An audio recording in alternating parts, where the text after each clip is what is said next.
क्या कभी आपके साथ ऐसा हुआ है कि आप सो रहे हो और आपको ऐसा लग रहा हो कि कोई आपको जकड़ने की कोशिश कर रहा है? ये मेरे साथ भी हुआ है, लेकिन इस स्थिति में क्या करना चाहिए? कई बार हमें सोते समय अजीब तरह की चीजों का आभास होता है। जैसे कभी लगता है कि कमरे की दीवारें चारों ओर से सिकुड़ रही हों और वो हमें जकड़ लेंगी। वहीं कई बार लगता है कि हमारे कमरे में कोई पर्दे के पीछे से छुपकर या फिर हमारे बिस्तर के आसपास खड़ा होकर हमें घूर रहा है।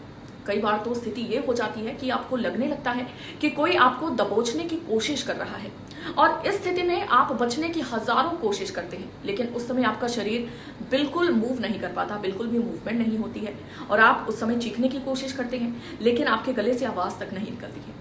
इस दौरान आपको तेजी से पसीने भी आ सकते हैं। ये स्थिति सिर्फ आपके साथ नहीं बल्कि कई लोगों के साथ होती है। मेरे साथ भी ये हो चुका है और इसे भारत में भूत प्रेतों का साया समझा जाता है, लेकिन साइंटिफिकली कुछ और ही इसका मतलब होता है। इसे स्लीप पैरालिसिस कहते हैं। दरअसल जिस स्थिति को हम भूत प्रेत या बुरी आत्मा का साया समझते हैं, वो असल में मेडिकल साइंस की भाषा में अगर बोला जाए तो उसे स्लीप पैरालिसिस कहा जाता है। और डॉक्टर्स के अनुसार जब हम सोते हैं तो हमारी स्लीप साइकिल के दो हिस्से होते हैं, पहला रैपिड आई मूवमेंट और दूसरा non rapid eye movement sleep.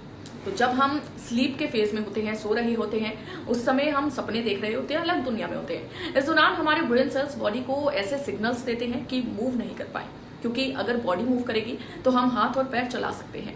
Sleep paralysis के दौरान हमारा दिमाग तो जाग जाता है, लेकिन हमारा शरीर जो है वो नींद में होता है और ऐसी स्थिति में नींद खुल जाती है और बॉडी पैरालिसिस हो जाती है और इसी को स्लीप पैरालिसिस कहा जाता है।